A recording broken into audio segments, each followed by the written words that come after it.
मैं भी एक छोटा मोटा कथावाचक हूँ। अच्छा।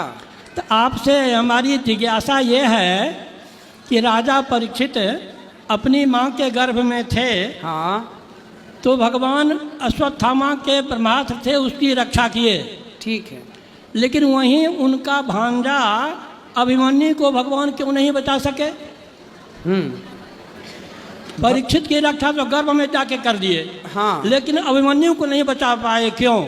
भगवान चाहते तो बचा लेते। हाँ क्योंकि गुरु जी के पुत्र को भी, मरा हुआ पुत्र को जीवित करके लौटाया है।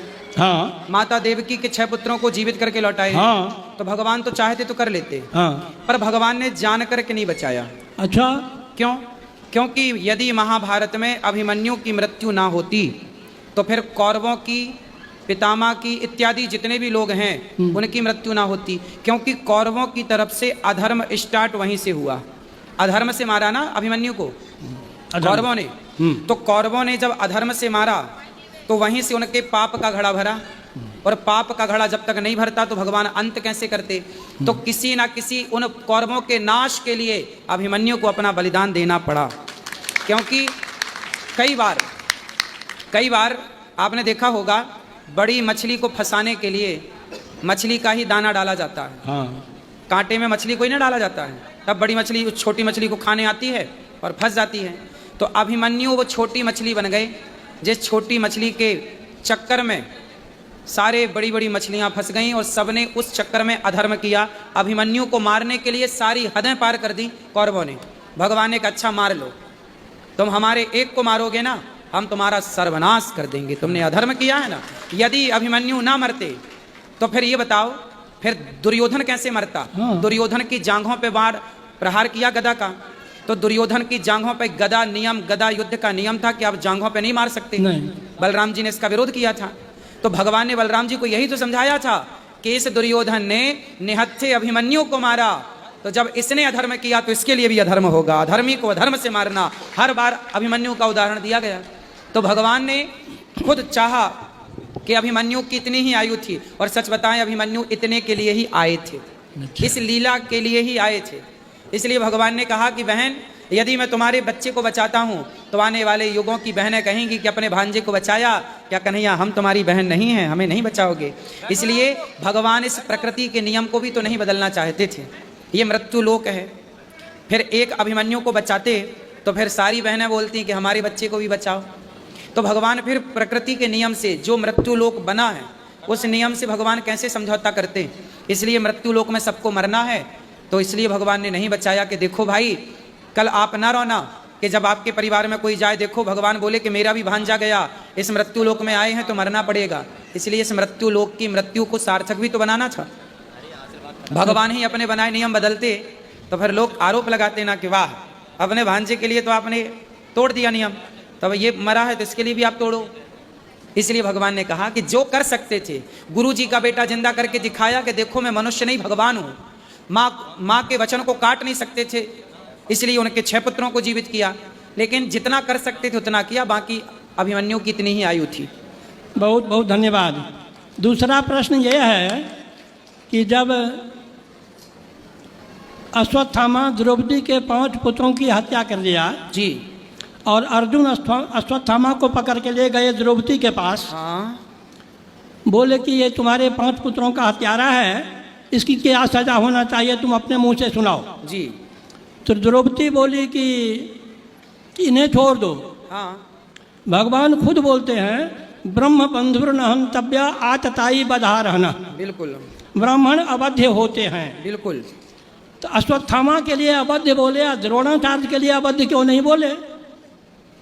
द्रोणाचार्य जी, देखिए ऐसा है, द्रोणाचार्य जी ने गलतियां की।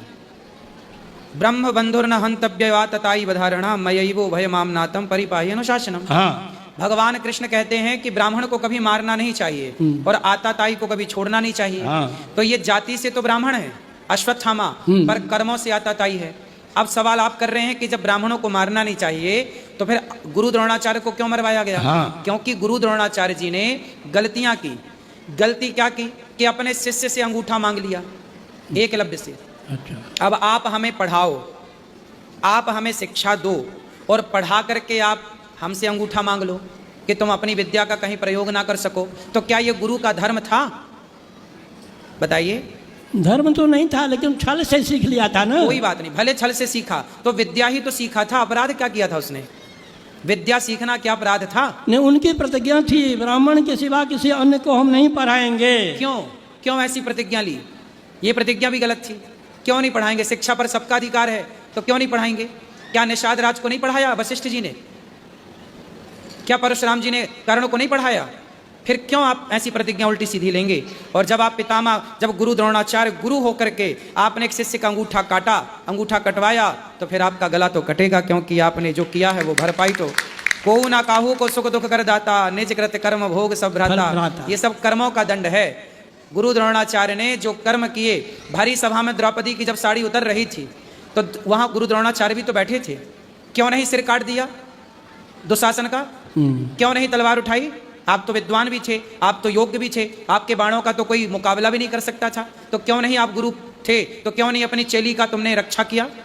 भाई तुम्हारे शिष्य की बहू तो थी, तो गुरु तो पिता होता है, तो वो द्रौपदी इस रिश्ते से बहू लगी ना, पुत्र की पत्नी, पुत्र वधू लगी ना। तो पुत्र वधू की लाज लुट रही है और वो बुला भी रही है कि गुरु द्रोणाचार्य बचाओ। आप क्यों नहीं बचा रहे हैं? क्या वो धर्म था? तो अधर्म किया था, तो अधर्मी को अधर्म से मारना ही धर्म है। यही कृष्ण की नीति है। वाह, धन्यवाद। समझ में आ गई? तीसरा एक तो और है छोटा सा। हाँ हाँ, अभी अभी आपने कहा हाँ कि गुरु कोई भगवान नहीं होते हैं, हाँ, मार्गदर्शक हैं। ठीक है। लेकिन श्लोक बनाने वाले श्लोक बनाए हैं कि गुरुर ब्रह्मा गुरुर विष्णु गुरुर्देवो महेश्वर गुरु साक्षात पर ब्रह्म तस्मै श्री गुरुवे नमः। हाँ। साक्षात पर ब्रह्म क्यों बोला? इस श्लोक का अर्थ आप क्या करते हैं बताइए? हाँ? इस श्लोक का अर्थ आप कैसे करते हैं? हम ये करते हैं, अर्थ गुरु हमारे ब्रह्मा विष्णु शंकर के सदृश हैं और परब्रह्म के समान हैं। अब हम क्या अर्थ करते हैं, सुनो। हाँ। गुरु कौन है? गुरुर ब्रह्मा, ब्रह्मा ही गुरु हैं। अच्छा। गुरुर विष्णु, हाँ। भगवान विष्णु ही गुरु हैं। गुरुर्देवो महेश्वरा, हाँ। साक्षात शिव ही गुरु हैं। गुरु साक्षात परब्रह्म, पारब्रह्म परमात्मा श्रीमन नारायण ही हम सबके गुरु हैं। कृष्णम वंदे जगत गुरुम। अब बात यह आई कि गुरु गोविंद दो खड़े काके लागू पाए, बलिहारी गुरु आपने गोविंद दियो बताए। हाँ। ऐसा है कि एक बार क्या हुआ, गुरु और शिष्य दोनों खड़े थे, तभी गुरु जी के पास भगवान आए। तो अब भगवान भी आ गए और गुरु जी भी आ गए और चेला आया। अब चेला ने देखा भगवान जी भी खड़े और गुरु जी भी खड़े। चेला कंफ्यूज हो गया। चेला को लगा प्रणाम किसे करूं? तब गुरु जी ने कहा, तब भगवान ने कहा, गोविंद दियो बताए। भगवान ने कहा कि बेटा पहले गुरु जी को प्रणाम कर, क्योंकि इनके द्वारा तू मुझ तक पहुंचा है। अब ये बताओ, भगवान ने कहा कि पहला प्रणाम गुरु को करो, तो पहला प्रणाम तो गुरु को ही करना चाहिए। हमारी श्री संप्रदाय में पहला प्रणाम गुरु को ही होता है, दूसरा प्रणाम भगवान को होता है। हाँ। लेकिन गुरु भगवान से कम नहीं है, पर आप गुरु को भगवान भी तो नहीं कह सकते। हमारी संप्रदाय में ये भी तो कह सकते, ये भी है ना कि जैसे स्त्री सबको तो अपना पति नहीं कह सकती ना, तुम भी मेरे पति, तुम भी मेरे पति ना, पति तो एक होगा ना। जब पति एक है, दो नहीं हो सकते। तो भगवान एको ब्रह्म द्वितीयो नास्ति, जब ईश्वर एक है तो फिर दूसरा कोई भगवान कैसे हो सकता है? भगवान तक पहुंचाने का एक रास्ता देते हैं गुरु। भगवान से कम, मैं भी अपने गुरु को भगवान से कम नहीं मानता, लेकिन भगवान तक पहुंचाने वाले गुरु जो हैं, भगवान अलग हैं, गुरु अलग हैं। लेकिन जब आप उस तत्व की दृष्टि से देखेंगे तो आप ठीक है कि वहां पहुंच गए, उस दृष्टि से देखा तो गुरु और ईश्वर को एक मान लिया। इसी चक्कर में फ्रॉड तो हो गए। बहुत सारे गुरु घंटाल अपने को ही भगवान कहने लग गए, अपनी पूजा करा रहे हैं। अब भगवान की पूजा कोई नहीं कर रहा, गुरु की पूजा कर रहे हैं। तो अब बताइए इनका उद्धार होगा? आजकल लोग गुरु के चक्कर में भगवान की पूजा नहीं कर रहे हैं। अब बताइए, नारद जी गुरु हैं, नारद जी ने मंत्र किसे दिया? ध्रुव जी के गुरु कौन है? नारद जी हैं। तो नारद जी जैसे गुरु मिले तो ध्रुव जी ने नारद जी के पांव तो पकड़े, मंत्र तो लिया, पर ध्यान भगवान का करके भगवान को पाए ना। क्या ध्रुव जी ने नारद जी को ही भगवान मान लिया कि आप ही भगवान हैं? जब ध्रुव जी नारद जैसे गुरु को पा करके जब उन्होंने भगवान में मन लगाया, तो हम भी गुरु को पा करके भगवान में ही मन लगाएं। सही है?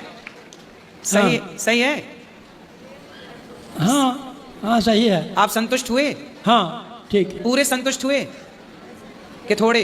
पूरा नहीं, पूरा संतुष्ट नहीं हुए। तो बताइए कैसे होंगे पूरे संतुष्ट? और हमारे जैसे बहुत जिज्ञासु लोग ना हैं, ना आप बताइए। ये लोग भी प्रश्न करना चाहते हैं। नहीं आप और कर लीजिए, आप संतुष्ट नहीं हुए तो कर लीजिए, हम और समझाएं और कह दें आपसे। आपको क्या समझाएं, आप तो हमारे पिता तुल्य हाँ हैं। बताइए क्या पूछना है। अच्छा, तब तक में याद कर लेते हैं। अच्छा, गुरु जी राधे राधे। राधे राधे। आप